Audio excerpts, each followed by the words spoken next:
Hello and welcome to One Great History. I'm Alex and this is Sabrina. Hi! And we've got our producer Nick here as well. Hello. And by here I mean virtually here, because that is still how we're recording, unfortunately.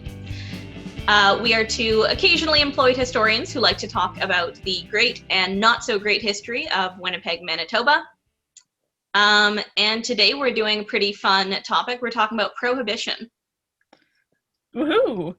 So I say woohoo because Alex has messaged me a few times about how it's not as sexy as we might think it is. Yeah, this whole time I've been like, Prohibition was like not fun, and maybe the prohibitionists were the good guys, is what I've been texting you for weeks, basically. Yeah, so I'm very curious to see how you take this episode. But also, just to get us started on the topic of drinking, Sabrina, I've mainly known you to drink one kind of cocktail. So when you said you were going to do Prohibition as an episode, I knew you were going to ask me about this, and I have been dreading this for weeks. Do you want to share with our audience what your go-to cocktail is? Oh, it's so embarrassing. It's a dirty hooker.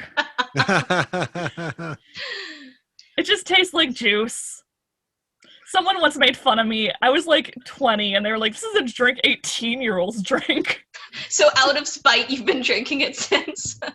No, I just like it, and I don't like the taste of booze. Yeah, fair enough. No, that's legitimately one of my favorite things about you, is when you go to, like, a sports pub and you're like, make me a dirty hooker, please. Yeah, it turns out when you go to the fancier bars, they don't know how to make them. Yeah. So, I'll also do a rum and coke.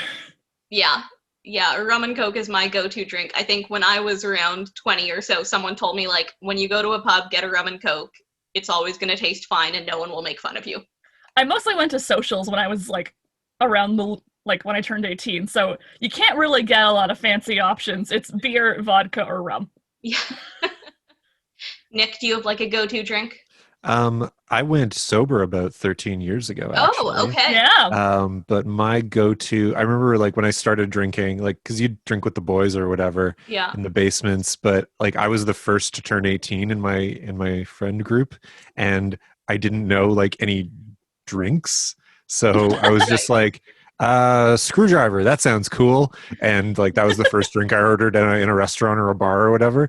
But I used to always, because my dad used to always order 2 fingers of scotch, but 2 fingers of scotch, you know? So I'd always say it as a joke and people would laugh, but, like, one time they brought me 2 fingers of scotch like that, and they were like, now drink it. And I was like, oh boy. Oh no.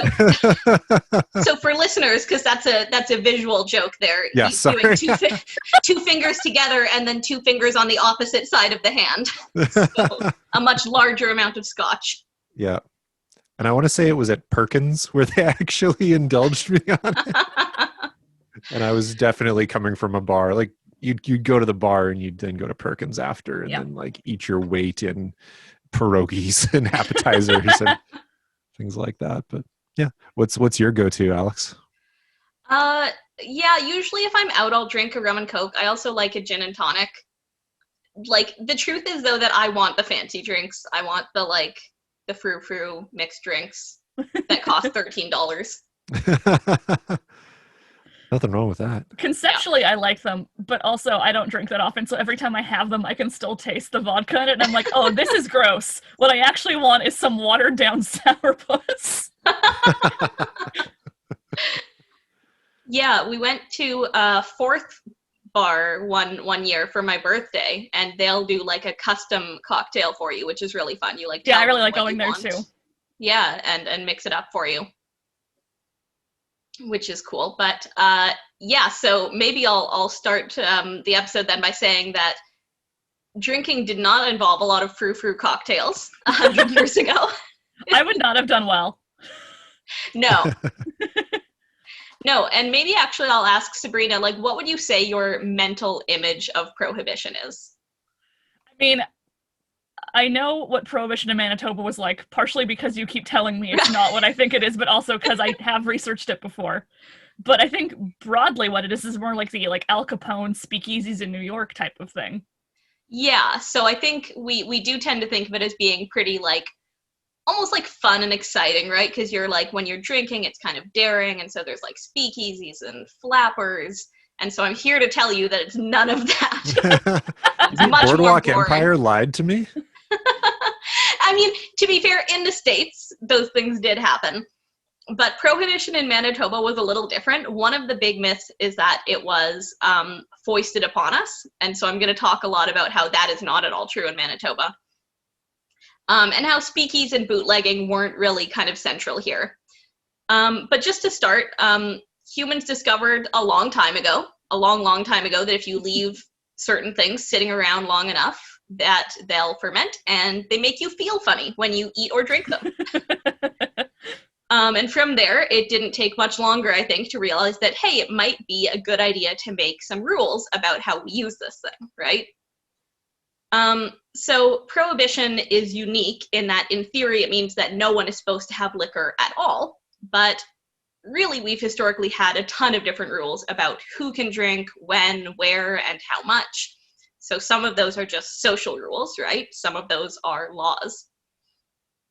And realistically, Prohibition never completely prohibited. In just about every case, it was just like a ramping up of those rules, or in some cases, turning some of those social rules into actual laws, right? Like the social rule that you shouldn't be drunk out on the street, we can make that into an actual law that you shouldn't be doing that. But yeah, the issue is basically that keeping people from consuming a thing that makes them feel funny and good and better at dancing is really hard, as it turns out. So in Canada, liquor control began with the Hudson's Bay Company, which controlled the sale of liquor at its outposts, which kind of makes sense, right? They wanted their trappers and traders not to be fully drunk all the time. I can't imagine it would be safe to be fully drunk all the time. No. Also. No, and probably if you're like a clerk at an HBC trading post, you're probably not doing good math if you're drinking all the time. So. No.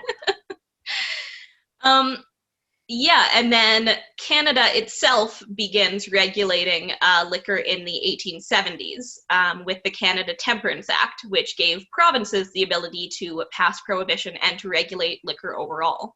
So this is basically the federal government saying, okay, we get that this is a thing there should be rules about, and basically passing the buck, right? Saying, provinces, this is a thing that you can figure out, please. We don't want to deal with this. We don't want to deal with it.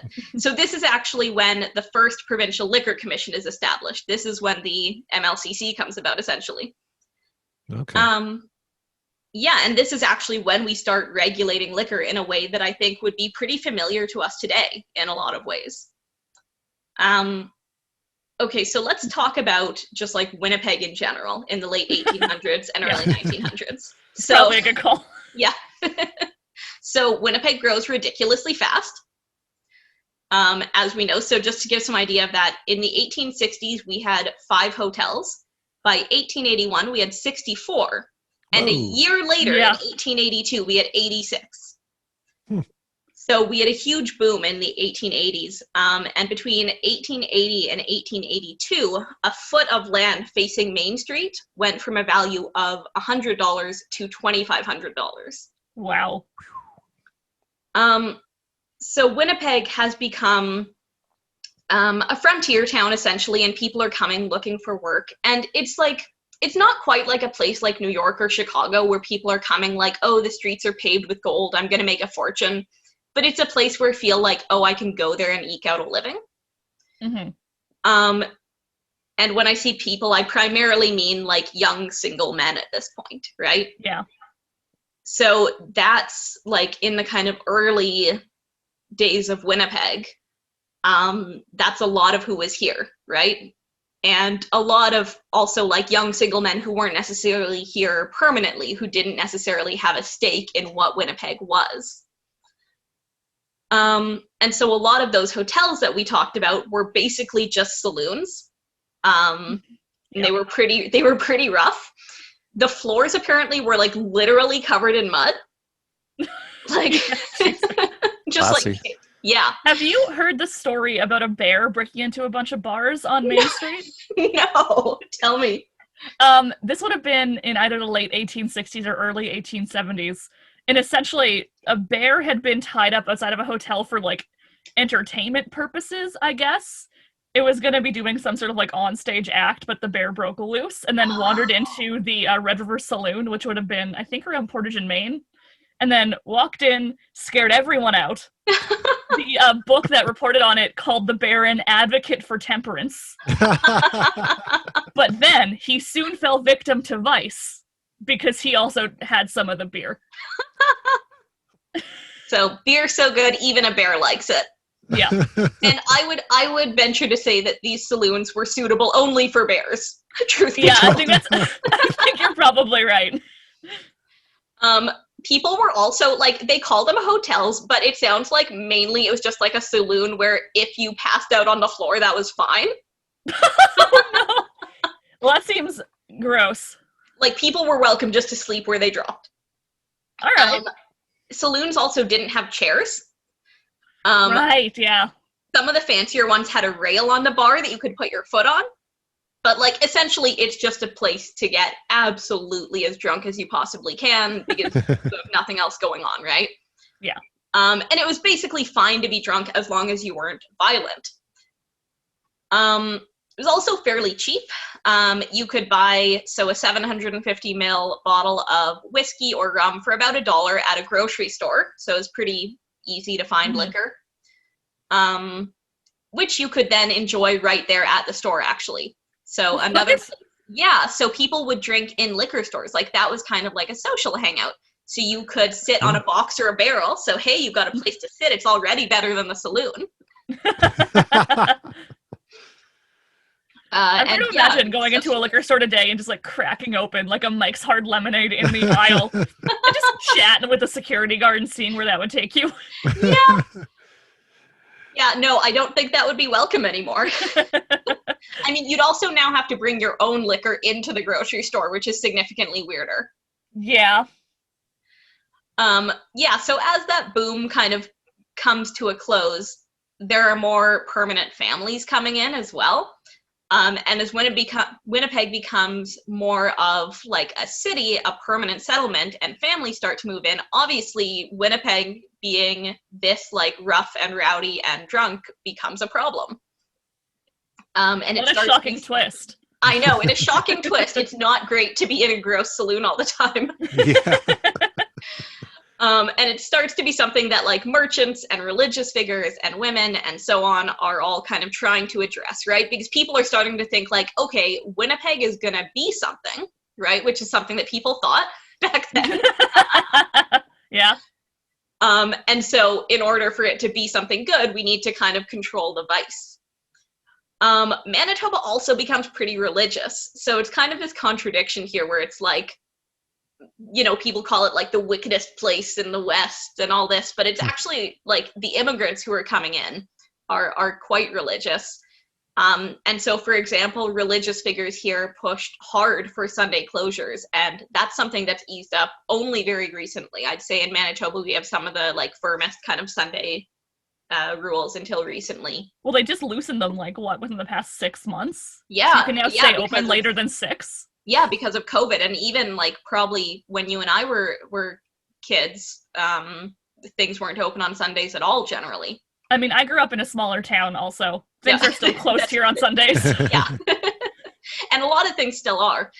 And actually, religious leaders were pushing bars to close earlier on Saturdays because people kept coming into church drunk on Sunday morning.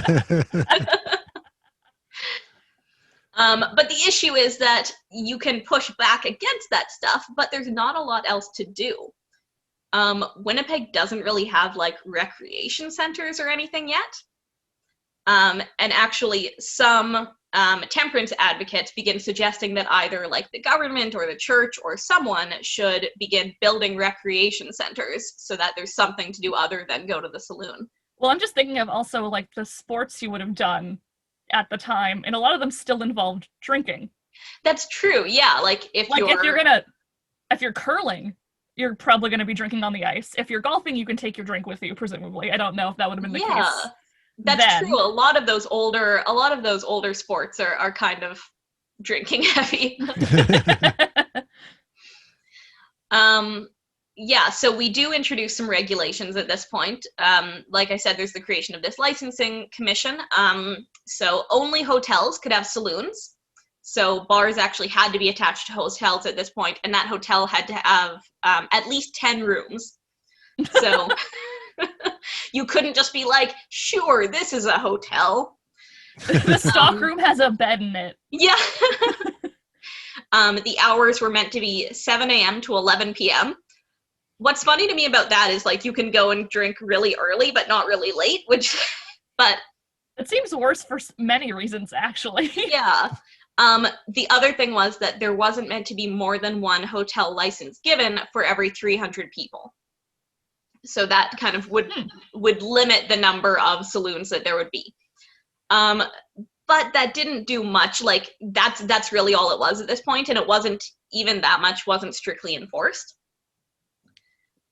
So let's talk a little bit about the case against drinking. So, like I said before, one of the big myths about Prohibition is that it was, like, foisted upon people by a bunch of busybodies, right? And I think often we think of, like, middle-class white women as these busybodies. Mm-hmm. I'm thinking of, like, every period show about Prohibition, there's always some, like, annoying woman who's like, drinking is bad, and she's treated as a weird shrew. Yeah, and, for like, having those opinions. And, like, I think the appearance of that, like, that stereotype isn't totally wrong, because, like, a lot of temperance advocates were middle-class white women, but I don't think she was necessarily a shrew, is going to be my argument. Okay, the other thing that I find really interesting is that no one ever seems to think that they might have been in favor of Prohibition, right? And in oral histories even, very few people will say that they were, right? People will be like, oh yeah, you know, they brought in this thing, and, like, I knew bootleggers and whatever. I don't think anyone wants to be on, like, the not cool side of history, right?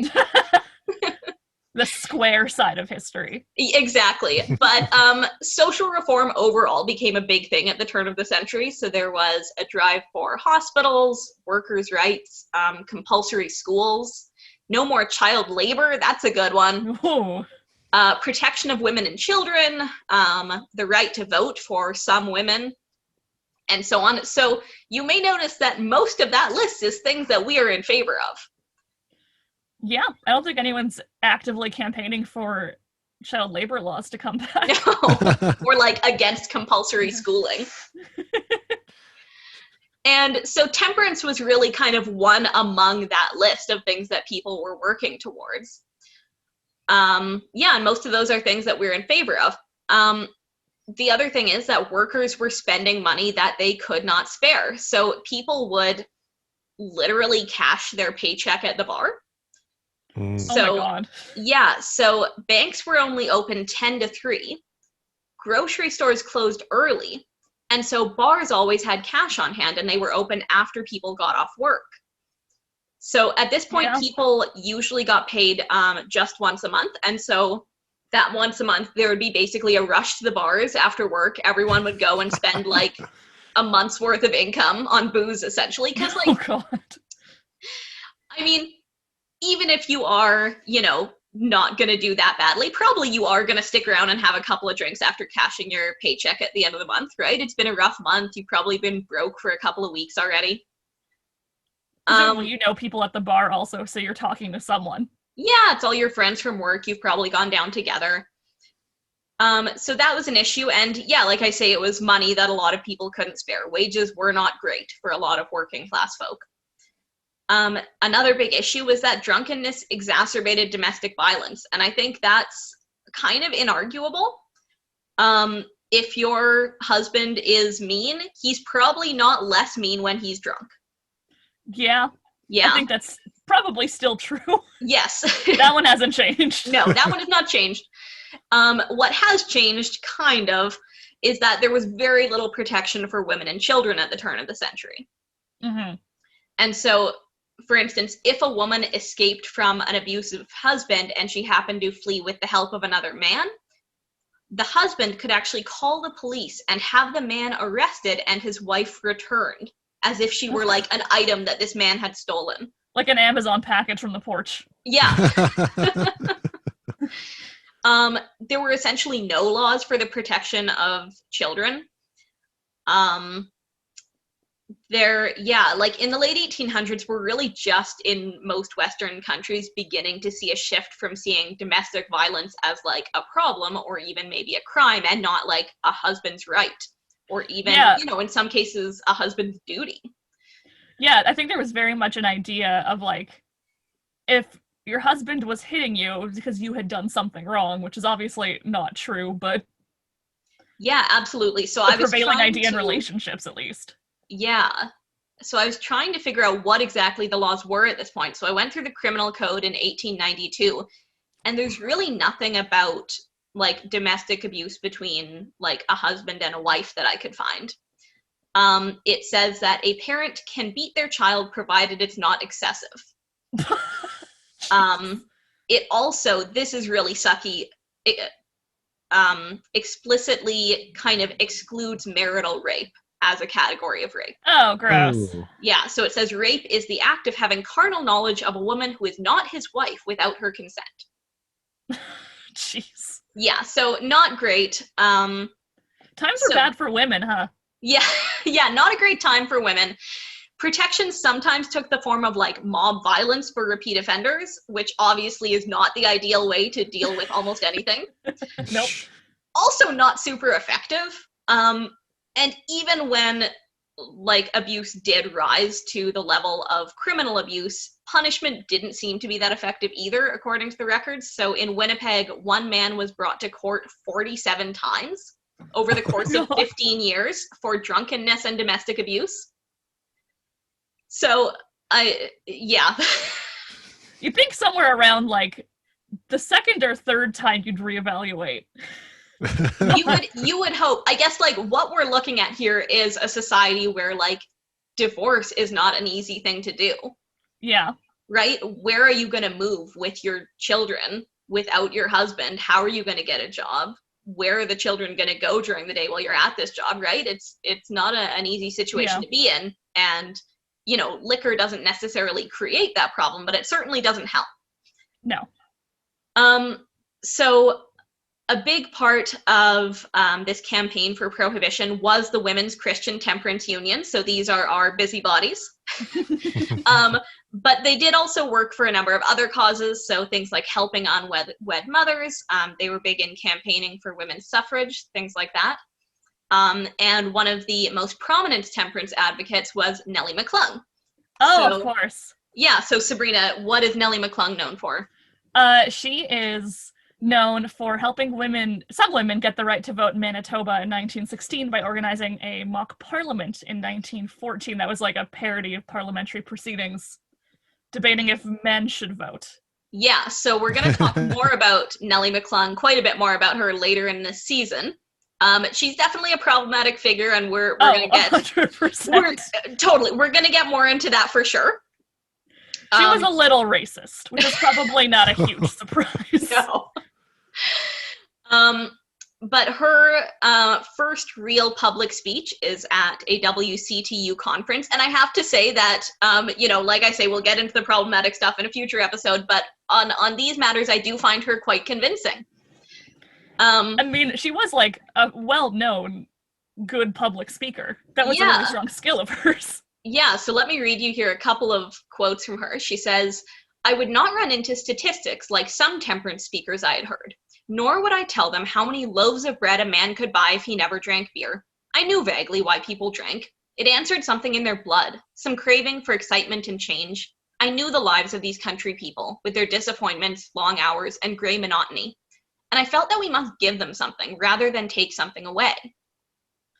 And then she also says, "Life for both men and women could be made much more attractive with recreation grounds, games, handicrafts, orchestras, folk dances, better houses, better farms, new hopes for a new world." So I appreciate what she's saying there, which is, I don't just want to take booze away from people. I want to make a better world in which people feel like they don't have to turn to drinking. Yeah, that I think makes sense even to me, like, growing up in Morris, there's 2 bars. There's not a lot of later recreation for kids unless you want to go to the Youth for Christ Center, which has a skate park. But, like, kids just drank. I think that's often a problem in small towns, or like even in Winnipeg, that, you know, because there's not a ton of recreation, especially for young people. Yeah, people or turn for to grouchy teens who don't want to do like kiddier stuff. Yeah, right. Yeah, when you're at that age, you don't want to do the like parent supervised stuff, but there's like not Or really anywhere else to go. handicrafts. But yeah, I appreciate that she's like, okay, I'm trying to understand why people drink, right? She's not necessarily making it here like a moral issue, which a lot of prohibitionists do. They say like, oh, this is a moral issue or like an issue of willpower that you cannot stop yourself from doing this. And so she's kind of taking a different tack here. She also talks about how this wasn't just a matter of theory for her and her cohort. So she says here, we were worried then about Jenny Gills, who was one of our members. Jenny was expecting again, and her husband had celebrated the last occasion by getting roaring drunk and coming home with the avowed intention of killing Jenny and the new baby. Oh my God. Yeah, so I think when we call these people shrews and busybodies and meddlers and such, we have to remember that these are actual things that were impacting their lives, right? Not that women weren't drinking, but certainly the issue of men drinking and then harming their families is not made up. Well, getting liquor for women at the time would have been much harder also because they weren't allowed in bars. No. No, they were not. And so you could drink at home, but it was sort of socially unacceptable. So we are really, when we're talking about prohibition here, we're talking about trying to stop men from drinking, honestly. Now, she also points out that while some argue about personal freedom, which is kind of the biggest argument against prohibition, there are many cases in which we take away people's freedoms. We say, keep off the grass, go slow, no smoking, do not feed the animals, post no bills, kindly refrain from conversation. Now, I think one thing she kind of misses there is that very few of those things apply in people's homes. Yeah. Right? Absolute silence in your house past 8 o'clock is not a thing the government can enforce. No. But essentially for Nellie McClung and other reformers, doing away with booze was about a broader kind of semi-utopian vision for the future. So liquor wasn't the only obstacle, but it was certainly a significant one. And while we can call them naive, I don't think we can, necessarily give them all the hate that they have been given. The other kind of thing in my category of like good reasons to be against or in favor of prohibition against drinking is that bars were just gross. So we've talked a bit about that already, but also apparently bars were often near to livery stables. And James Gray in his book Booze describes it as the aroma of the stables wafted barward on the evening breezes that came behind a rain. It was mixed with the trade smells that stuck to the clothing of the workers. So things like machine oil and slaughterhouse smells. Oh, God. So even drinkers had to admit that bars were basically just disgusting. And actually, it's funny because the temperance movement starts to gain success after they coin a slogan at their 1907 conference, which is banish the bar. So that slogan basically allowed for the possibility of like respectably drinking at home while rallying against these kind of like scummy places. A place that didn't smell like horse poop. Yeah. Okay, so that's my case for why prohibitionists were not so bad. There are also, though, some not so good reasons that people were in favor of prohibition. It was tied to basically a bunch of other moral panics. Oh, of course. So one of the big ones is a fear of immigrants and immigration. It always comes back to that, doesn't it? It really does. So, yeah, a lot of new immigrants were from kind of Central and Eastern Europe. And of course, the stereotypes are that those are people who drink more. And so that's really becomes kind of a rallying cry. And actually, there's an interesting bit in this James Gray book where he claims that it was pretty common among people from those places to distill your own liquor. I actually looked into that, checked in with an old prof of mine, and he said that's really not true. that basically, like, peasants don't have time to distill their own liquor. It takes a lot of time and attention. You have to be paying attention to it all day. It probably also takes up space that they don't have. It does, yeah. Beer and cider was a little more common because you can kind of just, put something to ferment and then forget about it. But mostly people in Central and Eastern Europe, just like in the West, were drinking at, like, taverns. Yeah. So here's a quote from the Moose Jaw Times. Among the Canadians, there are many who do not drink at all. Among the French, there are very few who do not drink. Among the Germans and half-breeds, there are absolutely none at all. Oof. Yeah. So you may have spotted by the kind of slur in there that that there's another aspect to this as well, in addition to anti-immigrant prejudice, which is anti-Indigenous prejudice. Yeah. Which is tied to this. So, of course, based on, stereotypes around Indigenous people drinking and that being a problem. So a good example of this is that actually at one point in the territories, they passed Prohibition, and apparently a number of white settlers were very upset to learn that this applied not only to Aboriginal and Inuit people, but also to them, the white settlers. Oh, gross. Yeah. How dare the law apply to everyone? I know, right? It's also tied to issues of moral panic around sex work. So the claim there is that young men are going out and getting drunk and then basically walking over to the brothels. Oh. Which, by the way, we'll talk more about that in a future episode as well. We've got a red light district episode coming up. And it's a class issue for sure. We're going to talk more about that when we come to the specific restrictions, but mainly they're talking about getting poor people to stop drinking. Was there that kind of idea of, like, there being less fancy drinks? Like, I feel like if it's a person at home alone drinking, like, a glass of sherry before bed, that seems fancy and okay. Yeah. But if you're having a beer at the bar, it's less cool. And I think we still do that, right? That, like, if you're having wine at home, that's fine. But if you're having, beer on the street, it's not, right? Yeah. That if you're a rich alcoholic, that's cool. That's trendy. Yeah. Get your, like, wine mom socks or whatever. I don't know. It's also a weird issue of religious intolerance. Huh. And I don't totally understand how, like, a goat gets to be in this case, but essentially Protestant churches in general were starting to have kind of less animosity towards each other and joined under these campaigns, but without allying themselves with Catholics. Okay, now that makes sense to me. I understand this. As someone from a non-Christian background, all these sectarian things are always baffling to me. But yeah, reformers often insulted French schools in the same breath as condemning bars, which is just bizarre. So in a thing partly about Prohibition, the Methodist Church, or a representative of the Methodist Church said, bilingual schools were a menace to the welfare of the nation and must be discontinued. So what that has to do with drinking, I don't know. But Okay, I think it's something to do with anti-French and anti-Catholic sentiment. This is insane. It's going to sound insane. So growing up there in Morris, there's a town just south of us called Saint Jean.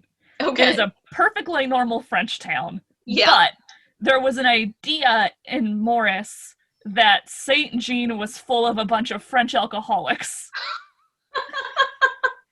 Morris, by contrast, was full of a bunch of, like, I don't know, English drug addicts, I think was the comparison. It was a very weird feud. I don't fully understand it, but, like, that sentiment, I think, maybe still exists in more old-fashioned communities. The idea is, if we teach the children French, we also teach them to drink like the French. And they'll become Catholics also, maybe. I don't know. It's all bizarre, and none of it makes sense or are good reasons to outlaw things. No, it's pretty shaky grounds. Yes. There's also kind of a fear of the city. We talked about this a little bit in, like, the Winnipeg Beach episode, just, like, the idea that, like, living in an urban environment is corrupting people. Mm-hmm. So there's definitely the accusation that drunkenness is mainly happening in cities. And that basically Winnipeg was then corrupting farmers who would come into the city on weekends and binge drink. Which okay. I don't know if I buy that. I'm pretty sure farmers have been drinking since the beginning of time. Now also, farmers don't have weekends off. Yeah, that's a good I didn't think of that, but that's a good point. The farm is still there on the weekends, unless you have hired help. I think the idea was, in the accusations that I read, that like farmers were like coming in to like run errands, and then instead of running errands, they were just getting drunk. Oh, that I could see, but it's not like they have a lot of time off. Yeah, which probably did happen. Yeah. But I'm also pretty sure they could buy booze and then drink it at home. Yeah. So, we do have a population, the majority of which, or at least a very vocal minority, of which had been in favor of prohibition for actually quite some time. So these arguments, they all work, essentially.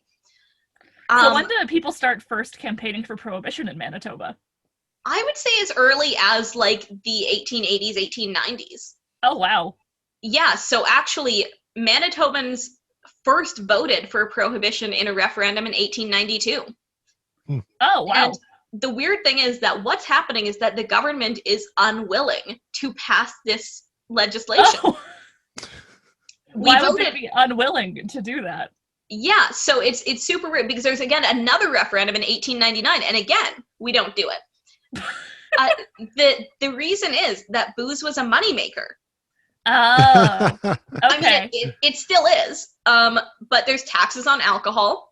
There's also fines for being drunk, and because so many people in Winnipeg are living this like lifestyle of vice and drunkenness, apparently the city is just making like a ton of money off of this. Oh my god. Also, one of your favorite historical figures, Ginger Snooks, apparently was apparently paid to collect drunks in his cart and bring them to the police. So Ginger Snooks is a historic garbage man who we have a whole episode planned about. And it is going to be the wildest thing. But yeah, apparently he was paid $1 for each person. And then they, the city would get whatever was left from the fines, essentially.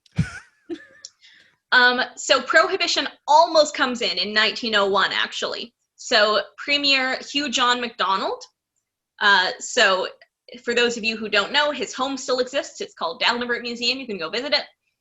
It's a very lovely house. Yeah, or probably you can't go visit it right now, but if you're listening to this post-COVID, then you can.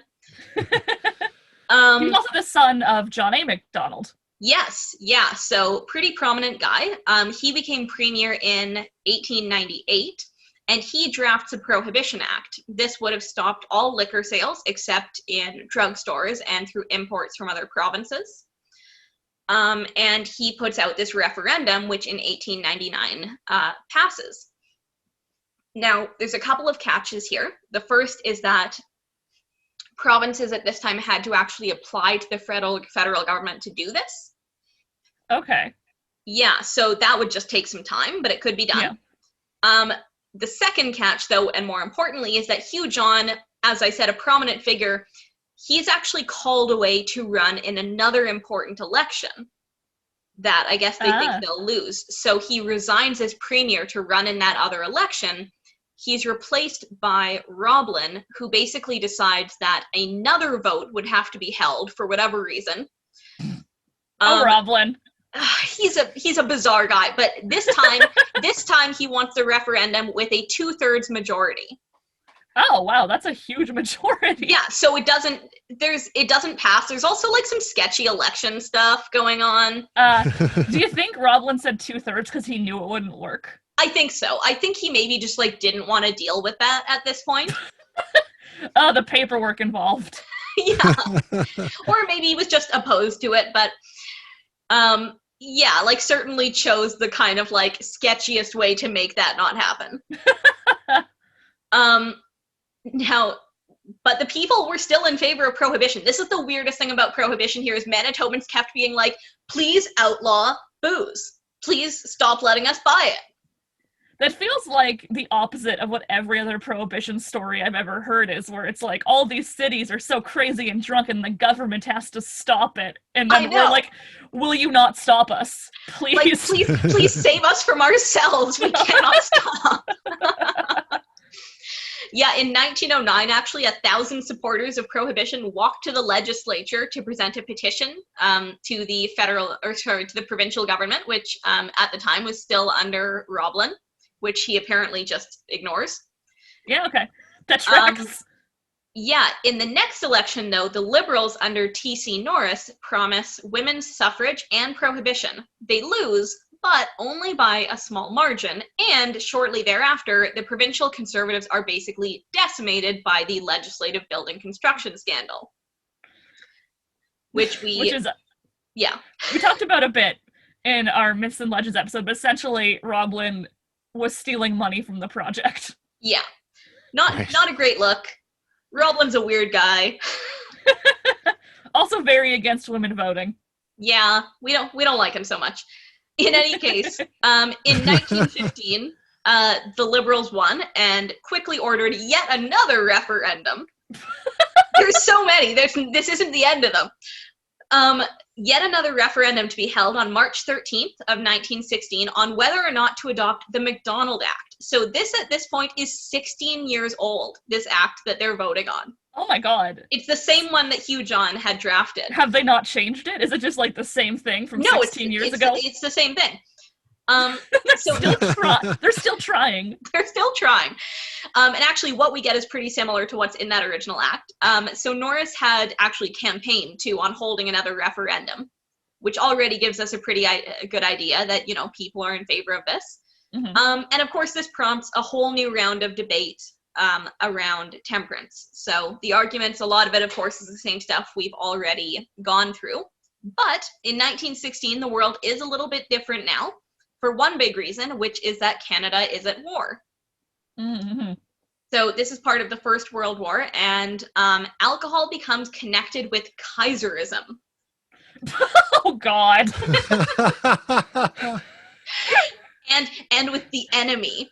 Right, so it's part of this whole kind of propaganda campaign to get Canadians to be like, efficient and good and ready to fight the Germans, essentially. The propaganda campaigns they did to, like, be mean to Germans, essentially, are so weird. There were some where we're like, Germans bayonet babies. Oh, God, yeah. So I'm not surprised they lumped beer in with that, too. I think just anything they didn't like, they were like, I don't know, Germans do that. Germans spit on the sidewalk. Don't you hate the Kaiser?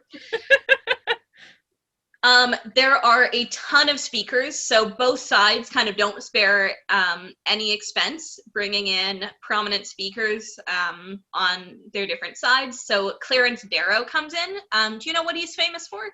I don't, actually. Okay, so Clarence Darrow was, I believe, the defense attorney in the Scopes monkey trial. So this is a famous trial. It sounds funny. It is a bit of a weird story. This is a famous trial in the U.S. about a public school teacher who went to trial for committing the crime of teaching evolution in schools. Oh. Right. I thought there's going to be a monkey involved, and now I'm actually kind of disappointed in the story. The monkey thing comes from the argument that, like, oh, you're saying humans are monkeys, right? Yeah, but I wanted a live monkey. I wanted like a Nathan Court kind of thing. I'm so sorry. You wanted him in the witness box, squeaking and demanding a banana. Yeah. Fair enough. Yeah, so he was brought in by the bartenders union, actually. So he's obviously kind of like a big civil liberties guy, right? He's upholding people's right to talk about evolution in schools. And also apparently to drink. All right. So he does 2 lectures at the Pantages, at which he blamed crime on poverty rather than alcohol. And, like, call me crazy, but I think he might have been onto something there. Yeah.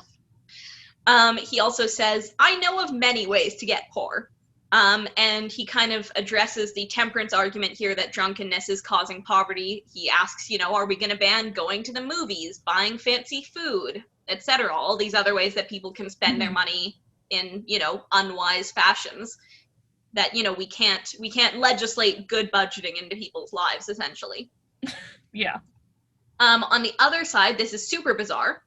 A lawyer by the name of Percy Hagel was brought in. This is a lawyer who was disgraced after helping a murderer named Jaff Kravchenko escape. Oh, I've heard of Jack Kravchenko before. Yeah, so this lawyer helped him escape, and the way he campaigns for prohibition is by blaming his actions at the time on alcohol. No! He also, apparently, according to James Gray's book, this is a quote, was somewhat unreliable in his attendance at scheduled meetings. Man, I don't know if that's who I'd want campaigning for me. No, not great. I mean, the prohibitionists also have, like, a ton of religious speakers on their side.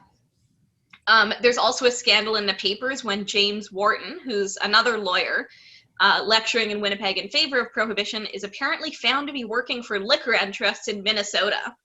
Ooh. Yeah, so... and speaking of a scandal in the papers, there's a huge kind of battle between the newspapers during Prohibition. So the Tribune takes a strong, dry position, which isn't too surprising. The Tribune is pretty conservative. And absolutely rail on the Free Press for being, like, a little more tenuous in their position. That is, I think, the story of the Winnipeg Tribune and the Winnipeg Free Press for most of the early 20th century. Yeah. Those two papers did not like each other. Mm-mm. So on December 1915, the Tribune announces this position in an editorial. They also announced that they will no longer do liquor advertising. Oh. But actually, I wanted to catch them out, so I went specifically looking, and I was able to find ads for tonic wines after this point. But it's for your health, Alex. I know. It's a tonic. But isn't though? They then mock the Free Press for instituting the same rule only after the bill went into effect. The Tribune argued that prohibition would be good for business and for morality, announcing that prosperity follows prohibition and predicting an increase in manufacturing, wages, and capital investment, as well as lower taxes. Again, one of these things where I'm not sure how, like, A gets to B. But yeah, I guess if we're just, like, all less drunk, we can just, like, do better work. I don't know. But it seems like if you're losing money on booze tax, you would want to increase taxes in other areas. Yeah. So I should mention, by the way, that the people in favor of prohibition call themselves the dries. The other side are called the wets. Oh man, that's so dumb. It's the lamest West Side story in the world. I know, the dries versus the wets, it's awful. And so the wets argue that prohibition would be a blow to the economy. But the Tribune argues that that money will simply be spent elsewhere. And that the same goes for people employed in the liquor industry, that money will be spent elsewhere in shops or at the movies or whatever, and then people will be able to get jobs at those, which I don't know enough about economics to say if that is true or false. The Tribune also claims, this is kind of funny for me, they claim that prohibition has vastly improved things in Russia. This is 1916, remember? Including including greater prosperity for peasants and a decrease in crime. The peasants are better dressed and there's even been fewer fires. So that seems objectively untrue based on the little I actually know about Russian history. Yeah. So there's unfortunately a little thing that the Tribune failed to predict, which was the Russian Revolution in 1917. Apparently, the peasants not so happy. Not so well dressed, the same amount of fires. And actually, as someone with a background in Russian history, I do actually think that prohibition contributed to it. Yeah, I mean, I guess if you're less drunk, you can spend more time planning to overthrow your awful, awful government. Yeah, I mean, that's one thing. It's like prohibition is probably great for, like, planning, like, civil rights movements and stuff. They also run a number of articles claiming that in the U.S. States that have already instituted prohibition, things are going great. So, that's an interesting claim also. Yeah, so Prohibition doesn't really go great in the States from what I know, but whatever. So on the other side, The Voice pits itself firmly against Prohibition. As I say, the free press is pretty kind of tenuous through all of this. And The Voice summarizes the Temperance Act, saying it aims to allow uncontrolled drinking in homes where there are women and children, to close all wholesale and retail liquor stores, taking away tax money, to compel you to send your money outside the province for any liquor you may desire, to penalize the moderate drinker and leave free and unrestrained the excessive drinker, to make criminal that which at present time is quite lawful, and that fines will be difficult to pay, resulting in imprisonment, and to increase your taxes by taking away one of the best sources of revenue. I would say that's pretty fair, most of that, honestly. Yep. Another article argues similarly that it will take away a source of employment for many. They argue that the only thing that is prohibited under this prohibition law is the sale by private individuals. And they print this kind of big, like, full-page thing that says, "Great men denounce prohibition," which is a number of quotes, interestingly, mostly from reverends and other religious figures. So kind of using this, like, religious temperance argument against the prohibitionists. Mm-hmm. So he says here, "Christ condemned drunkenness, but never in a single instance lifted up his voice in condemnation of drinking. On the contrary, he commenced his public ministry by making wine in considerable quantity." And so the Tribune actually responds to this a couple of weeks later with a big full-page thing saying, "Living men, quotes as friends of the booze, quoted as friends of the booze, declare themselves prohibitionists." And so takes a bunch of those quotes from that original one and finds contradictory quotes seeming to be in favor of prohibition from the same people. So Lyman Abbott, who wrote that quote that I just said, they wrote to his son, I believe, who responds that he does not recognize the quote and that Reverend Abbott believes in the local option. All right.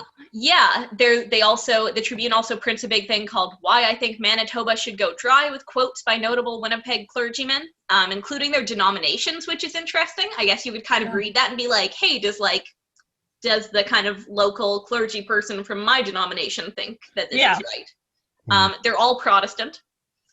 Yep. So the vote comes about in March 1916. There are 46 constituencies in total. 43 go dry, and only 3 remain wet. Which 3 remain wet, out of curiosity? So North Winnipeg and St. Boniface, for sure. I apparently have not written down the third one. I don't know why. I think it must also have been a Winnipeg one, but I don't know.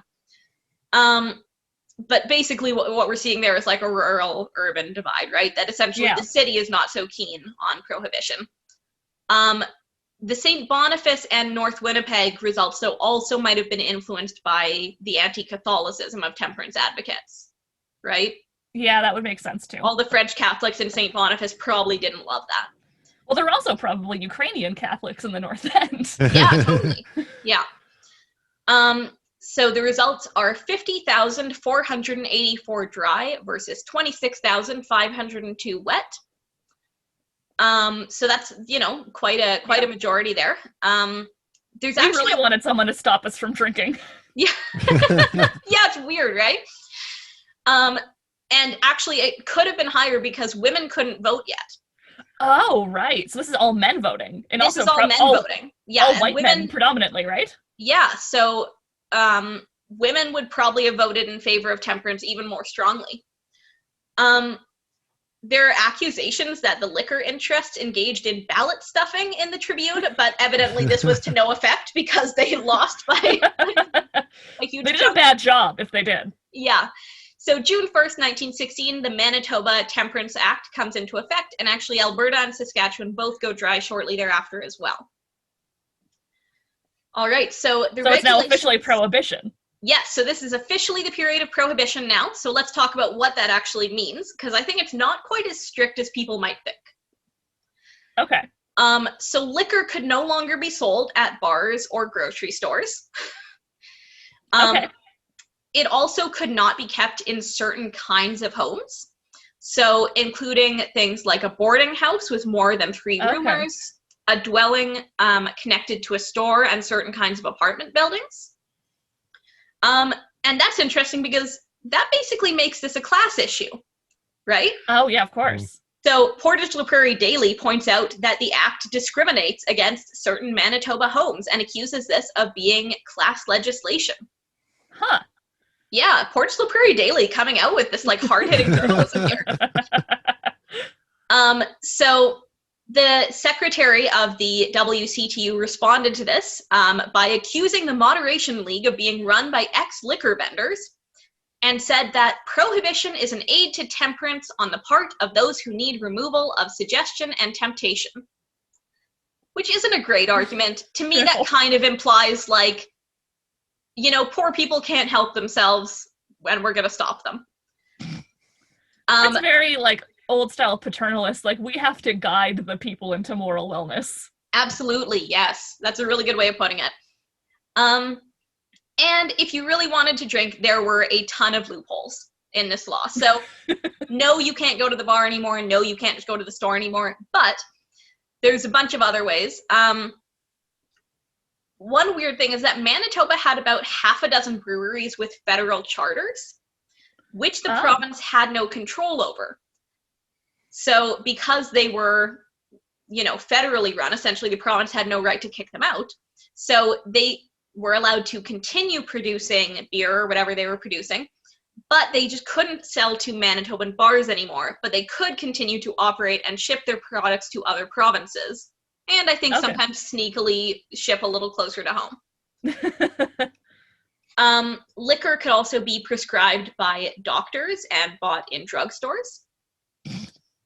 Weird. Yeah, so initially this feels a lot like the weed argument. Like, I'm anxious, I need marijuana. Yes, it's 100% like that. Actually, there's one story from Calgary which had very similar rules, that a group of men were going on a fishing trip and they first paid a visit to a doctor claiming they were worried about catching a chill. And so, so he prescribed them a quart of scotch for this. So there's initially no limit, actually, to how many prescriptions can be written or how much. Usually, patients were prescribed a quart at most. It could even be prescribed by a veterinarian. In fact, you know, sometimes your horse needs a bottle of vodka, right? My horse has anxiety. Yeah. Yeah.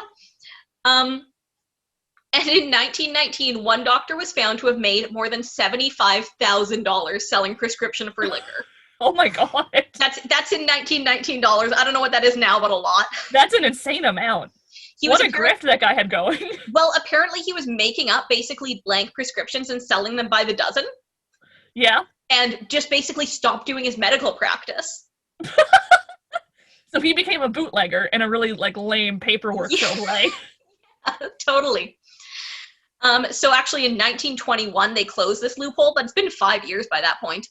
That's a really long time to catch on to that. Yeah, and so the way they do that is that doctors are provided with 100 liquor prescription blanks for each month, which are limited to one 12-ounce bottle of whiskey or other liquor, or a 24-ounce bottle of wine, or a case of malt beverages. Okay. Also from 1921, vets are no longer able to prescribe liquor. But it says in a weird caveat that they could access it for their work. What work would they need booze for, if not prescribing it to horses? I don't know. I don't know what the actual, like, were vets supposed to be drunk? I don't know. Like, I assume the liquor or, like, the alcohol they would need would be, like, ethanol. Sterilization, yeah. Yes. So maybe that's what they mean. I'm not sure. But another loophole was that hotels and bars could sell temperance beer. So this is essentially what we'd call like non-alcoholic beer, but it was less than a 2% alcohol content. Okay. So you could theoretically, if you drank enough of it, get a buzz, but it would take quite a bit. But the reason that was quite a loophole was because it made it possible for bars to continue to operate and sell regular beer as temperance beer. Right? So it meant that bars could stay open. They could still serve people something that looked the exact same. And that made it a lot easier to be secretly serving actual booze, right? And even secretly keep whiskey under the bar. Breweries even sometimes paid the fines of bartenders who were convicted for selling booze, which meant that the province basically couldn't make fines big enough to stop that. So this is a funny thing, because I think like one of the like tropes of Prohibition is speakeasies. In Winnipeg, we didn't have speakeasies because we didn't need them.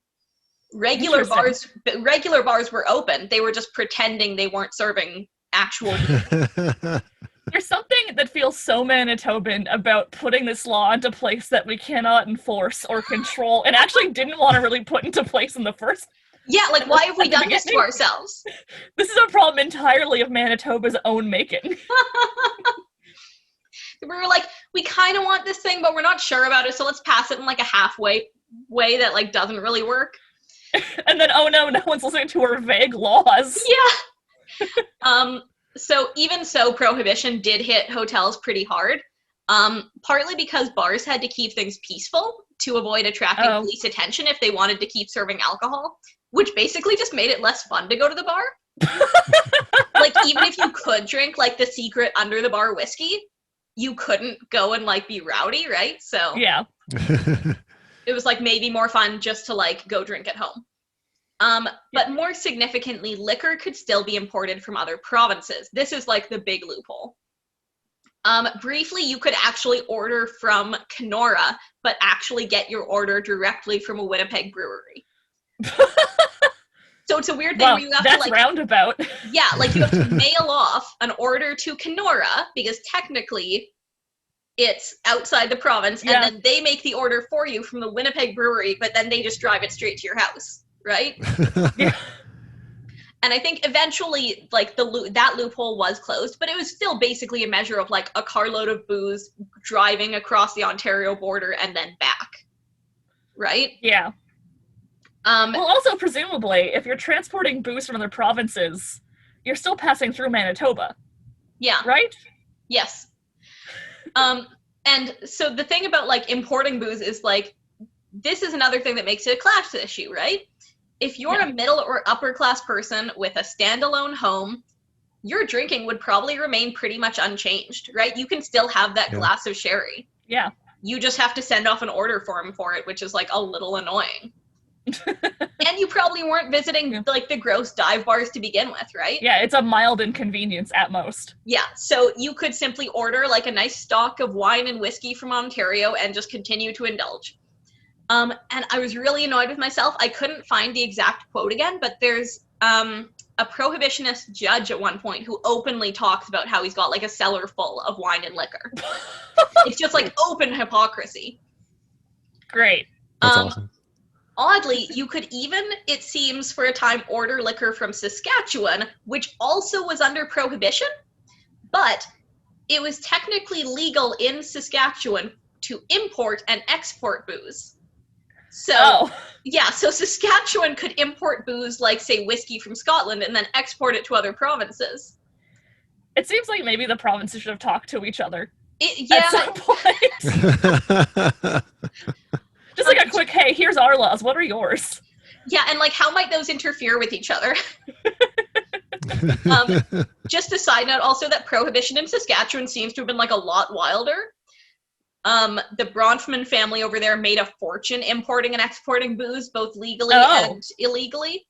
Interesting. At one point, one of them, Harry Bronfman, apparently threatened to fist fight a customs officer over a fine for smuggled liquor.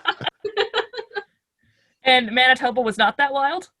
Manitoba was not that wild, unfortunately. I think we didn't have this kind of import-export business. Also, we just like didn't have this family who was doing all this crazy stuff. So importing liquor also eventually is a loophole that's stopped, but that's largely by wartime-caused federal prohibition. So during the First World War, the federal government actually stops the, basically they don't want resources being spent creating and shipping around alcohol. So yeah, there's a period of federal prohibition, but it is a temporary wartime measure. So essentially after that's done, that's still going to be a loophole that exists. Mm-hmm. There are some home distilleries, but obviously this isn't technically a loophole as these were illegal. But if you were brewing beer or liquor just for your own use, it was pretty unlikely that you were going to be bothered.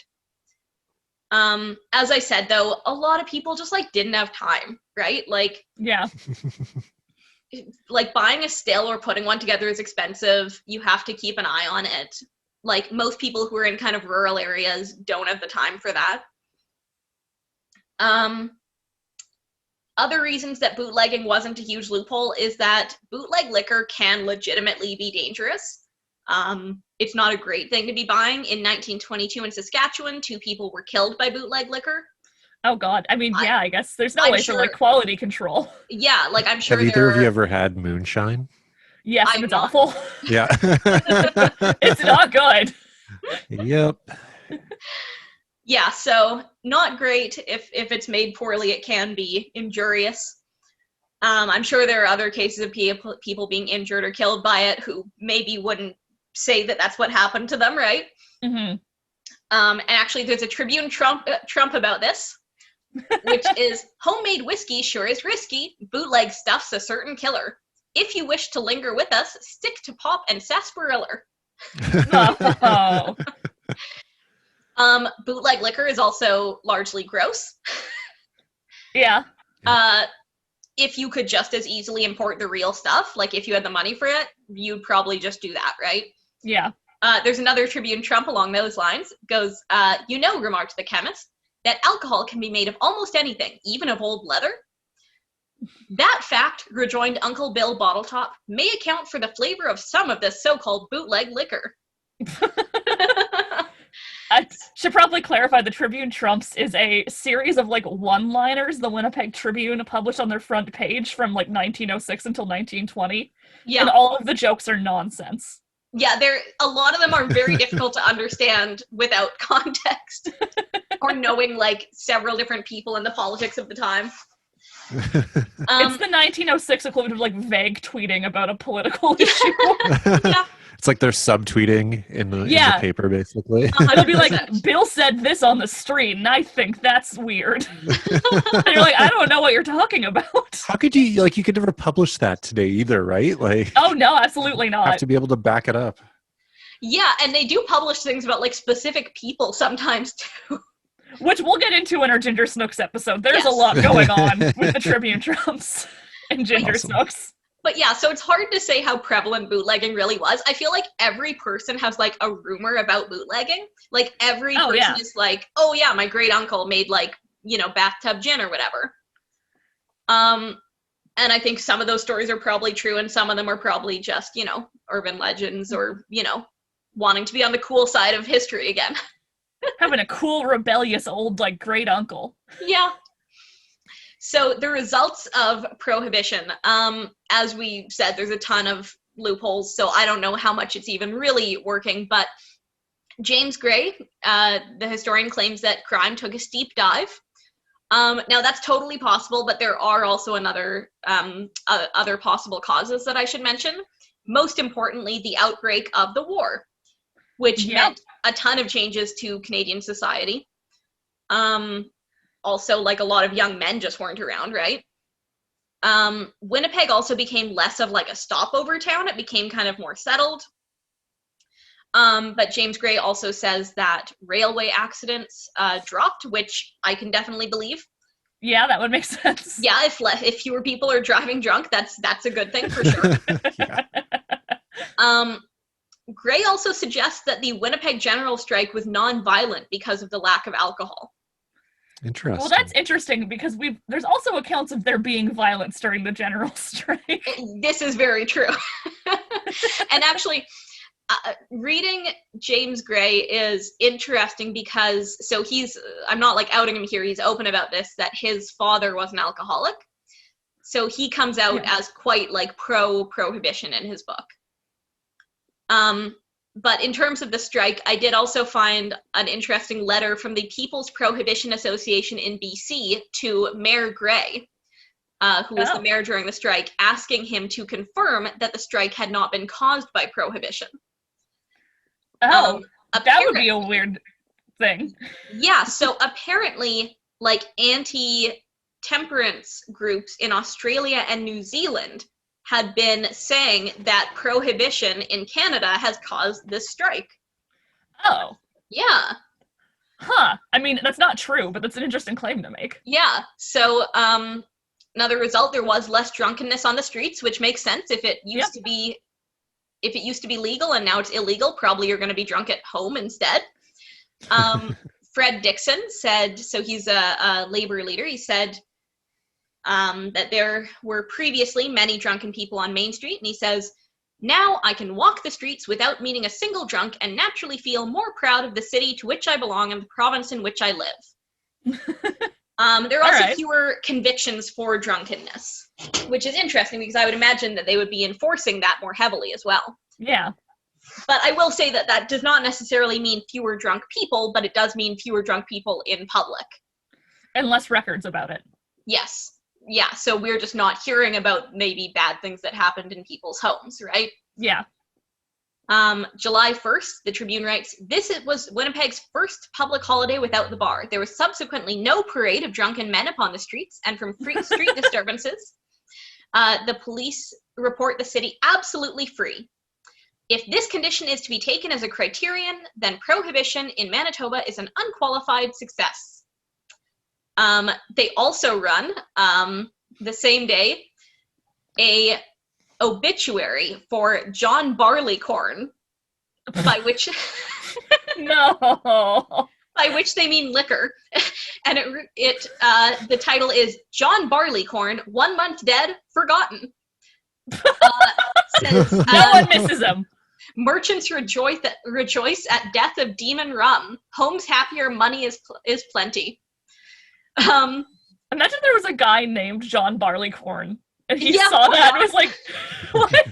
Devastating. Said his rights had scarcely been performed before the Manitoba grocer openly expressed the belief that the deceased had always been a curse to the community. So, this is really funny because if they're writing this as an actual obituary, like, it's not very nice. No, that's devastating. He was not missed. No one liked him. He was a blight upon the community in which he lived. Yeah. So they do also report a reduction in crime generally. And it's funny because all of these claims seem to be that, like, things are great, prohibition is going amazingly, and yet it doesn't last, right? We know that. Yeah. And a really, like, sad fact is that 1917 actually sets a record in Winnipeg for women committing suicide. Oh, God. So basically what I'm saying there is that prohibition did not fix social problems. No, I think maybe we could have guessed that from the start of this episode. Yeah, probably. Enforcement was definitely an issue. So if you were caught bootlegging, you could get a $100 to $1,000 fine, or you could get 60 to 120 days in jail. For a second offense, you could serve up to 6 months. So that's fairly significant, I'd say. But those rules aren't vigorously enforced. Okay. Part of the issue is that they didn't really have the support of the federal government. Yeah. So provincial officers raided these kind of federally chartered brewers periodically, and in theory, those could be closed after 3 violations. But in practice, Ottawa almost never did that. So one brewery had 13 violations and continued to run. They were supposed to be proving that strong beer was being brewed for sale elsewhere, essentially, and, like, that's just really hard to do, right? Like, if they can be brewing it, like, how do you know where they're shipping it? Yeah. Liquor spotting was also just like not a great job. Like they had to hire people to actually do this, but apparently, you know, didn't pay that great. It wasn't fun, right? Because you're going around telling people not to drink. Yeah, that's just sitting around and seeing if you can catch people drinking, essentially, just correct? Being a narc for a living. So apparently the people who took it were often less than exemplary. Great. Okay. Yeah, so one of the weird things is that the word of a single liquor spotter wasn't enough to convict someone. So they had to work all the time in pairs. Okay. Yeah. It's this odd system. So they acted in pairs. They usually acted on complaints, so they wouldn't just go like barging into people's houses looking. So it's kind of like if your nosy neighbor complained that you had been bootlegging, that's when you might be found out. Yeah. The other problem was that enforcing in small towns was super hard because as soon as they arrived, people would be like, who are these two strangers who showed up out of nowhere? And all the local bootleggers would be warned. Yeah, that makes sense when two narcs come to town. So not being spotted then meant basically that you would have to like hang around town for a while, which just like isn't worth the expense of doing that. No. And even so, a bootlegger wouldn't generally sell to a stranger. So it was difficult to find out. Also, like I say, not always the best people involved. One inspector from the temperance department named MacPhail was brought to trial for bribery and corruption. Yeah. They ended up finding itemized bookkeeping accounts from bootleggers, including, so they were keeping like itemized accounts of like all the bribes they had paid out, which was not great. Oh my God.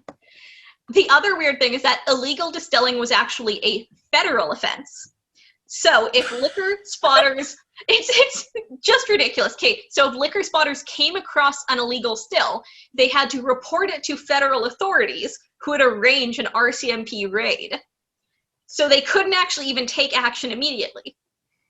Which gives you time to hide the illegal still. still. Surely in the meantime, you just get rid of your bootleg liquor.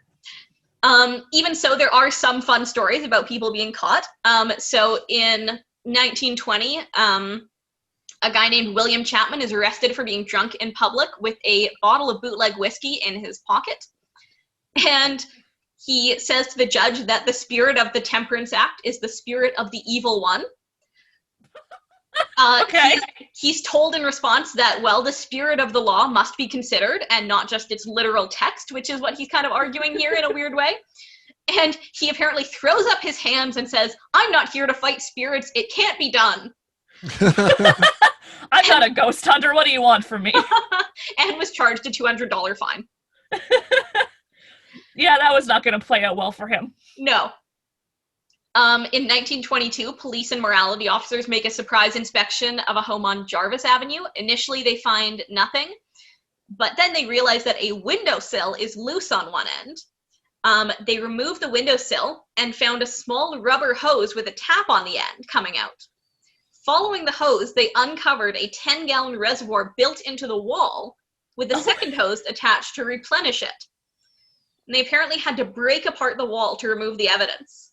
Oh my God. That's a lot of work. That's a lot of work. Build that into your wall. Build a wall around their bootleg liquor. So we're getting kind of towards the end of the period here. One of the big things that kind of brings about the end is that Canada's wartime anti-alcohol measures are about to expire in 1919. So the Canada Temperance Act is passed, which essentially made it illegal to ship alcohol into any province that had that had voted for prohibition. So this would basically close that big importing loophole. Yeah. However, it required another referendum from each province. So they basically needed another one to say, okay, this is, really what your people want. And the funny thing was that wartime measures would expire in November 1919, and the vote wasn't in October of 1920, which meant that there was almost a year in which booze could easily be imported again. Great. The other thing is that temperance advocates basically had to fight their battle all over again, right? And at this point, Manitoba's economy is failing. Breweries are arguing that repealing prohibition would boost the economy. Another big thing is that BC had enacted some more moderate temperance laws that seemed to be working fairly well. And so I think a lot of people were looking to that. A lot of veterans coming back also seem to have opposed prohibition. I'm not sure why. That would probably be something worth like looking more into, but I wonder if it had something to do with just like needing alcohol after returning from a horrible war. Well, just PTSD and coping, essentially, right? Yeah, that would be my guess, but I don't know. It also became an issue of like province rights, which, you know, while a legitimate debate, was just not super exciting and did not draw voters. So wow. In 1920, there's a new vote. Manitoba does vote dry again, but not by nearly as large a margin, especially in Winnipeg, which this time all goes wet. And there's basically, Prohibition kind of begins to fall apart after that. There's even less enforcement because it basically just feels like the public spirit isn't there. Yeah. And then 3 years later, there is, wait for it, another referendum. Good Lord. Yeah, so the Liberals lose office and John Bracken becomes premier. Now, this is a super weird election. He was the leader of the United Farmers of Manitoba, and they actually hadn't expected to win, and so they hadn't even named a leader prior to winning. Oh, no. Yeah, so it sounds like he was basically being bothered by moderationists, and he was like, fine, I guess we'll do this. He was a professor, he wasn't a politician. I don't know that he had a ton of ideas of like what he wanted to do. So again, they're having to fight, and actually I found a 1923 book of Prohibition campaign songs. Oh. Entitled Vote No on June 22nd and Save the Boy. The boy. So it includes a lot of, they're all very like wartimey songs, including Trumpet Notes for the Temperance Battlefield, the Prohibition Army, Stand Up for Temperance, and the Royal Templars Battle Song. Well, they went hard on like the wartime imagery for Prohibition. Yeah, there's a line here that goes, the mother bowed with grieving, for him her darling boy, praise Templars stop the traffic and change our grief to joy. It's weird. But yeah, I guess you could go and sing these songs and try and vote for temperance. How effective do you think the songs were? Because I feel like they wouldn't be. I don't think they would be either. I don't know. It's kind of a weird, different take on it, especially after the war, right? Maybe they were trying to recapture that spirit of like, oh, this is like a wartime thing we should all be fighting for. Except it's not wartime anymore, and also it's kind of dinky to sing anti-prohibition songs. And so in 1923, apparently Manitobans have had enough, and we finally vote against prohibition for the first time since 1892. When you put it in perspective, like, that's a lot of time Manitoba was really desperate for prohibition. Yeah. And so what did it do? I'd say it kind of just changed the way people drank. It was no longer in public or in gross saloons, but instead people became private drunks, which I don't know if that's better. It's harder to like enforce or spot. Yeah, and I also think like if we're trying to prevent things like alcoholism, like yes, your friends can encourage you to drink too much sometimes, but I also think sometimes your friends can tell you, hey, maybe that's enough. Someone needs to be able to cut you off. Yeah, I think like the alcoholism of someone who's like stuck at home by themselves all day can be even more insidious, you know? Yeah.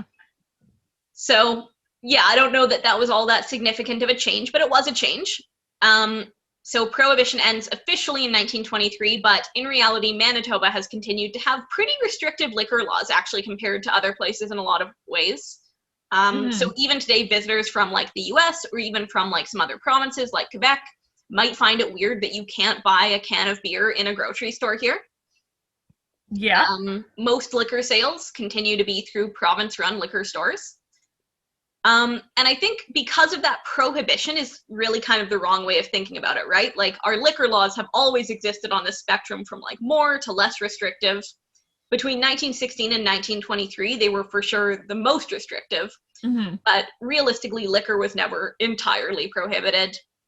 And since then, the laws have loosened slowly, but never entirely, and we probably wouldn't want them to, right? No.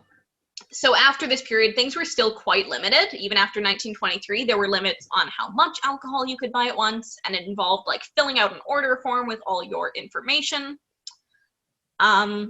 Serving alcohol on Sundays and mixed gender drinking were both prohibited until the 1950s. Yeah. Dancing and drinking are allowed for the first time in the 1960s. Which is wild to me. Yeah. The drinking age used to be higher. It was lowered to 18 in 1970. Also in the 1970s, women are permitted to handle and sell beer in beer parlors for the first time. Wow. And, you can't see me rolling my eyes, but... and people are allowed to stand up while drinking. Which is funny because we've come full circle from saloons with no chairs to standing while drinking again. And it was actually only in 1994 that privately owned wine stores, so places like Element or DeLuca's, were allowed. And I'd say, if anything, in recent years, we're maybe seeing like a slight push toward like more restrictive liquor laws, right? So IDing customers is taken much more seriously now, as is drunk driving, both of which are probably good things. And the Provincial Liquor Commission also promotes limited drinking and selling non-alcoholic options. Well, like in rural Manitoba, the community of Steinbach was dry until about a decade ago, or a little longer now, maybe 15 years? Yeah, sometime in like the mid 2000s, I think. Yeah. And prior even then, to that, it's still more taboo out there. Yeah, prior to that, a lot of towns held out for a long time, remaining dry. Actually, a funny story, I was giving a tour once for people who were going up to Churchill, and one of them approached me and she said to me, I just heard a terrible rumor that the town of Churchill is dry, and she was horrified by the idea that she might have to make this trip without drinking. I feel like I could enjoy Churchill completely sober and would have no complaints. No, Churchill is lovely. If you can't, that might be time to think about talking to someone about that. Yeah, I think taking a vacation sober shouldn't be a nightmarish concept. No. And yeah, actually, I have no idea whether or not Churchill is dry. But yeah, so that's Prohibition in Manitoba. And yeah. You were right, not as sexy as like the movies make Prohibition in the States out to be. No, really not sexy. Some fun stuff though, and like weird things that we did. I feel like there are persisting rumors though in Manitoba about us having like rum running tunnels, which I talked about in a different episode. Yeah, and probably like some of the greatest evidence against that is just like that you didn't need them. Just like order why would you do that? Order some rum from Kenora and it's fine. There's literally no reason to do it. But so basically every myth about Prohibition that you've heard in Manitoba is wrong. And it's all a lot less sexy than you thought. And also we really wanted it, which is maybe the weirdest part. Like, we're not nearly as cool as we want to be. There was no like Al Capone coming in and organizing and also secret like booze things. If you lived back then, you might have been one of those people. Probably. Like, statistically, probably. All right, yeah, well, that's it for this week. Next week, what have you got for us, Sabrina? It is the Ballad of Ginger Snooks. Yes, Yay. excellent. This has been years in the making. Do you want to tell people where they can follow us? Because I always forget all the tags. Yeah, so you can visit our website at onegreathistory.wordpress.com for pictures and sources for this episode. You can follow us on Facebook and Instagram at One Great History, and we are on Twitter at @1greathistory. All right, thanks so much for listening.